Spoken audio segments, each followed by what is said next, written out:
आमच्या लिजान जे आमचे जी घरां हे ते दाखयल्या ते सगळे लिजांतले काडचे. तुजी जी मायन सुरू करपाची आहा लास्ट घर जे आमचें आसा थंयसून 200 मीटर पेज आनी थंय तूं बफर झोन मार आनी तूं मायन सुरू कर. आमकां आनीक हें ना, आमचें हें ना. पण जी आमची घरां लिजान आहा तळी लिजान आहा ही सगळी तळी घरां देवळां ही लिजांच्यान काडची असो आमी ग्रामसभेक ठराव घेतला. जर आमचे जे हे प्रश्न आमी जे दिल्या हे प्रश्न जो पर्यंत सॉल्व जायना तो पर्यंत सरकारान मायन चलोवंक कशीच दिवंक जायना. आनी समज बाय फोर्स जर करपाचें केलें जाल्यार आमकां थंय न्हिदचें पडटलें.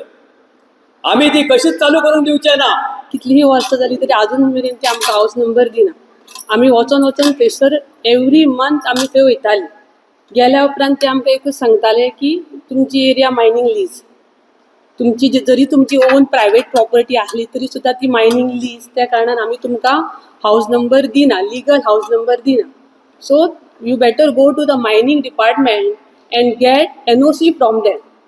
And actually we went there also. आमी थंयसरूय गेली NOC खातीर अप्लाय केले.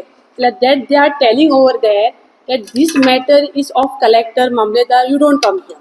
आमची देवळां, आमची शेतां, आमची तळी सगळ्यो ते लिजान गेल्लेल्यो आसा.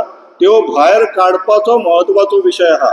बाकी सगळे विशय सेकंडरी मागीर घेवपाक मेळटा. पूण हो विशय जर फाटल्यान पडलो आनी बाकीचे विशय जर प्रामुख्यान येयले जाल्यार हो विशय केन्नाच सॉल्व जावचो ना.